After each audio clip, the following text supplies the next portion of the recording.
Hi. Thank you for attending today's reading. Let's begin. Just made some ravioli like the title said. Just made some ravioli. That's all. Thanks. End of story. Next story. Let's write a story one sentence at a time. Must be SFW. Once there was a boy named Riley who had a sister named Ash. End of story. Next story. The dogs in Greece. When I went to Greece, we were eating dinner at an outdoor restaurant, and these two super clean dogs came by us and sat with us. We asked the owners at the restaurant who owned them in case the dogs got lost. And the people there said they were village dogs. And everyone looked after them. Made the experience 20 times better. And it was one of the many highlights of my trip to Greece. End of story. Next story. Alt girl gets mad about me for making a NAI joke not knowing I'm Jewish. So I am male and Jewish. I am 15. In high school, a girl was one of the girls who get mad at everything. Like race jokes Holocaust, so I made a Holocaust joke in class 1. Believe it was about gas. She got mad and ordered the teacher to send me to the principal. The teacher said he couldn't for just a joke. So we got into an argument if NAI jokes were okay and Holocaust ones too. I then said I'm not offended, so why should you be? She then said because you're not a Jew so you aren't allowed to make that type of joke. I then said I am Jewish, I have a Star of David necklace. And brought it out of my bag and she backed down. End of story. Next story. Who were those people on the trail? I don't know if I have a medical condition. But I oftentimes will wake up at 3 a.m. knowing that I will not be able to go back to bed. Oftentimes, I take advantage of the restlessness and I will go for a walk to get my miles in. I live close to a trail that was once a railroad system. The old railway system, that is now a trail, connects over 100 miles throughout the Philadelphia suburbs. I ventured outside and was delighted there was a bright moonlight since the daylight hadn't emerged yet. The part of the trail I was on was surrounded by trees and a river with no houses in sight. Of course, there is typically no one else on the trail this early in the morning. I continued to walk my typical route and eventually I saw a figure of a person come closer to my direction. Being that I'm a taller male, I'm apprehensive but not overly scared. I try my best to not make eye contact, to not engage this person.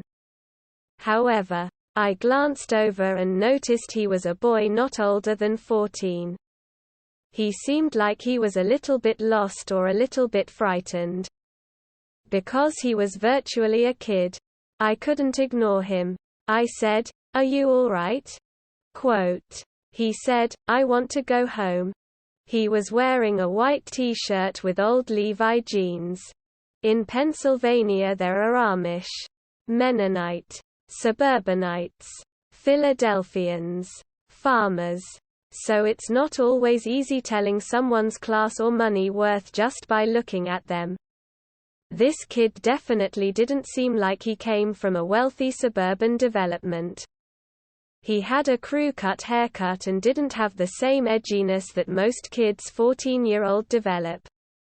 He eventually responded to me, "I just want to go home." I asked him where he lived and he told me he just had walked miles from his parents' house and now he was heading to his uncle's house. I said, "Why didn't you just stay at your parents' house?" He responded that, "They can't feed me, they have no money. My mother gave me biscuits and told me I had to leave." I was shocked on many different levels. What a terrible thing for a kid to deal with. Why didn't his parents have food stamps? How can you throw out your young son? I didn't want to leave this kid without knowing he was going somewhere safe. I inquired about his uncle's house. The boy told me he couldn't go to the 7th grade because he had to work on his uncle's horse farm. He said that he had to work all day, mostly tending horses in exchange for food. Once again, I'm perplexed. I didn't know the child labor laws, but it definitely didn't seem right. He pointed where he was going. It was a trail through the woods which he said led to his uncle's farm. I know the trail, but I don't know every piece of land in the area. I also know that most of the farms were sold off years ago.